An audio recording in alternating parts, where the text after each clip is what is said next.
Guys দেখো, ঘুম থেকে উঠে এরকম খাবার দেখে কার কার পছন্দ অবশ্যই কমেন্ট বক্সে বলে যাবাম।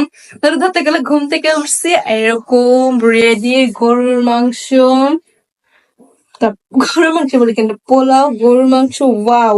আমাকে রাত্রে বলছিলাম যে সকালে গরুর মাংস আর পোলাও রান্না করবা, আর আমি এখানে রান্না করে রেখেছি। So beautiful. তো এখানে বেরেস্তা দিব পরে, তোমাকে দিচ্ছি। তো এখানে বেরেস্তা দিব পরে এখানে রাখছি। তাহলে আজকে একটা ভিডিও আছে মিলিয়ে এগুলো রান্না করা বলতে তো কোরবানির কয়দিন পর, মানে কোরবানির 3, 4, 5, 10 দিনও গরুর মাংস শেষ হয় না, গরুর মাংস গরুর মাংস গরুর মাংস।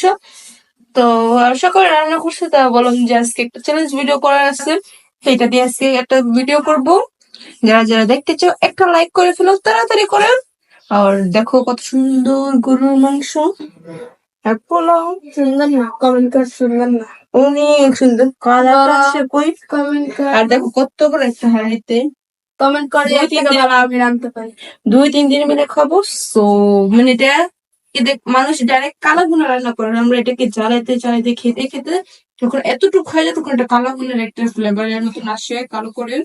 তো এগুলো এখন খাবো, ভিডিও করবো। তো বিদায়, বিদায় নিচ্ছি, বাই। তাড়াতাড়ি লাইক করে ফেলো, তাড়াতাড়ি লাইক করে ফেলো। তো চলো, বাই।